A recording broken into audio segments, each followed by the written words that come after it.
비행기 창밖으로 마침내 익숙한 한반도의 해안선이 보이기 시작했을 때 가슴 한구석에서부터 미묘한 떨림이 밀려왔습니다. 이제야 내 자리로 돌아오는구나. 지난 수십 년의 세월이 주마등처럼 스쳐 지나갔습니다. 아메리칸 드림. 그 막연한 꿈 하나를 붙잡고 낯선 땅에 발을 디뎠던 젊은 날. 가족을 부양하기 위해, 자식들을 남부럽지 않게 키우기 위해 밤낮 없이 일했습니다.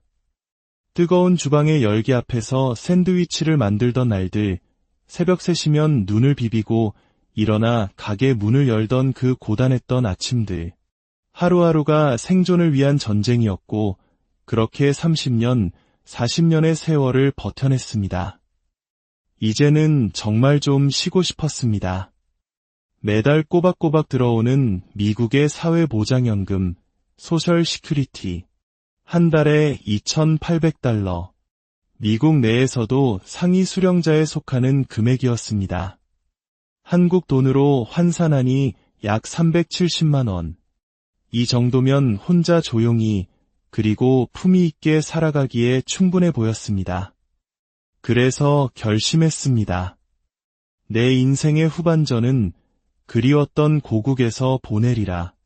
6개월은 한국에서, 그리고 나머지 6개월은 삶의 터전이 된 미국에서 이른바 반반 생활을 꿈꾸기 시작한 것입니다. 유료 시스템도 믿을 수 있고 입에 착 감기는 음식도 있고 무엇보다 어디를 가나 마음 편히 내 나라 말을 쓸 수 있는 고향. 그곳이라면 팍팍했던 이민 생활의 상처를 보듬고 노년의 시간을 좀 더 평화롭게 보낼 수 있지 않을까? 그런 부푼 기대를 안고 저는 귀국행 비행기에 몸을 실었습니다. 하지만 인천국제공항에 첫 발을 내디딘 순간 저를 감쌌던 첫 감정은 설렘이 아니라 묘한 긴장감이었습니다. 그리고 그 긴장감은 얼마 지나지 않아 차가운 불안감으로 바뀌어 갔습니다. 제가 꿈꿨던 고국은 제 기억 속의 그곳이 아니었습니다. 오늘 이 이야기에 귀 기울여 주시는 모든 분들의 삶에 평안이 깃들기를 바랍니다. 잠시 시간을 내어 구독과 좋아요를 눌러주신다면 저희가 더 깊이 있는 이야기를 나누는데 큰 힘이 될 것입니다. 여러분의 작은 손길이 저희에게는 따뜻한 격려가 됩니다. 첫 번째 이야기의 주인공은 캘리포니아에서 25년간 델리 가게를 운영해온 69의 이정만 씨입니다. 라에서 2 아이를 훌륭히 키워냈고 번듯한 집도 장만했습니다. 성공한 이민 1세대였죠.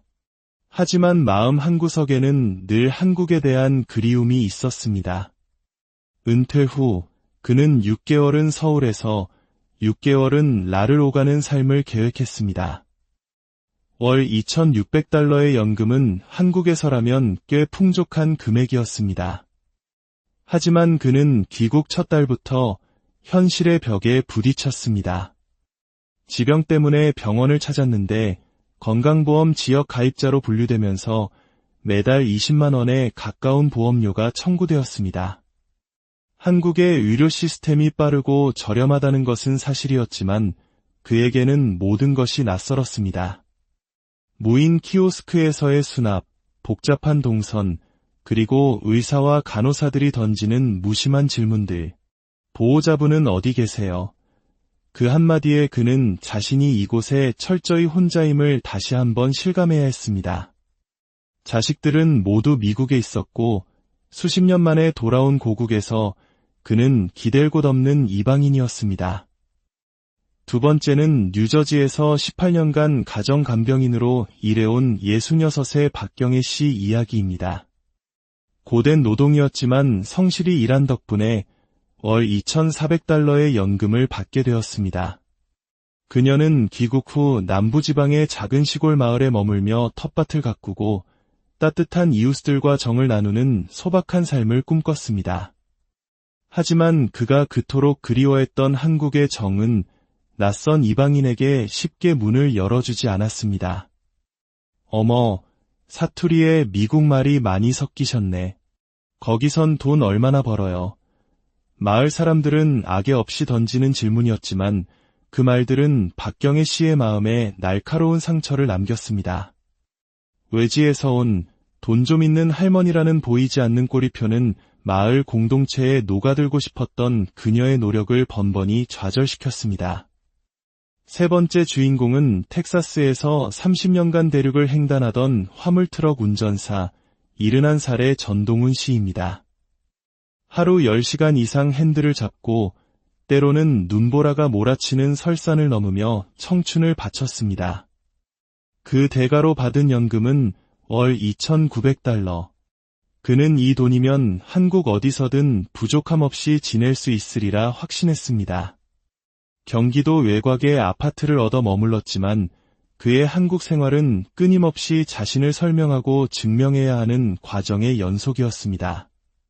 관공서, 은행, 병원, 어디를 가나 미국식의 직설적이고 합리적인 소통 방식에 익숙해진 그의 말과 행동은 자주 오해를 샀습니다. 아버님, 그렇게 말씀하시면 안 되고요. 이건 원래 이렇게 처리하셔야 해요. 직원들의 친절한 설명조차 그에게는 마치 세상 물정 모르는 사람을 가르치는 듯한 느낌으로 다가왔습니다. 그는 점점 말을 줄였고 집에서 혼자 보내는 시간이 길어졌습니다. 이 세 사람 모두 연금 액수만 놓고 보면 분명 경제적으로 여유 있는 수준이었습니다. 하지만 그들은 공통적으로 생각보다 돈이 너무 빨리 줄어든다고 말합니다. 한국의 물가는 그들이 떠나왔던 30년 전과는 비교할 수 없을 만큼 치솟아 있었습니다. 한 끼 식사가 $10,000을 훌쩍 넘는 것은 기본이고 각종 보험료와 통신비, 아파트 관리비 등 고정 지출은 결코 만만치 않았습니다. 처음에는 넉넉하다고 여겼던 연금도 매달 쌓이는 고정 지출 앞에 힘을 잃어갔습니다. 결국 모아두었던 예금에 손을 대기 시작했고 통장 잔고가 줄어들 때마다 불안감은 커져만 갔습니다. 게다가 1년에 한 번씩 한국과 미국을 오가는 비싼 항공료, 양쪽에 유지해야 하는 거주 비용, 생활 필수품까지 계산하면 연금의 여유는 사실상 사라졌습니다. 물론 미국도 외식비가 비쌉니다. 한 끼에 $15, $20는 기본이고 팁과 세금까지 더하면 체감 비용은 훨씬 높습니다. 반면 한국에서는 1만 원짜리 김치찌개 하나만 시켜도 서너 가지 밑반찬이 푸짐하게 나옵니다. 하지만 바로 그 점 때문에 오히려 외식을 더 자주 하게 되는 생활 패턴에 빠지기 쉬웠습니다. 결국 이들이 예상보다 더 많은 생활비를 쓰는 이유는 단순히 물가 상승 때문만은 아니었습니다. 그들 마음속 깊은 곳에 자리한 모국에서의 삶은 이민 생활보다 좀 더 여유롭고 풍요로워야 한다는 무의식적인 기대감이 스스로에게 작은 사치를 허락하게 만들었던 것입니다. 그들의 삶은 어느 한 곳에 뿌리 내리는 정착이 아니었습니다. 미국에서 잠시 지친 몸과 마음을 재충전하고 한국에서 고향에 대한 그리움을 풀고 다시 익숙한 미국으로 돌아가는 순환의 삶이었습니다. 이 반복되는 순환 속에서 그들은 깨닫습니다. 내가 머무는 장소가 중요한 것이 아니구나. 결국 내 마음이 편한 곳, 그곳이 진짜 나의 집이구나. 그리고 그 편안함은 물리적인 공간이 아니라 두 세계 사이에서 마음의 균형을 잡는 데서 온다는 것을 말입니다. 어쩌면 이들이 선택한 반반 생활이란 단순히 두 나라를 오가는 것이 아니라 평생에 걸쳐 잃어버렸던 삶의 균형을 찾아가는 마지막 여정일지도 모릅니다. 전문가들은 이러한 현상을 전략적 선택이라고 분석합니다.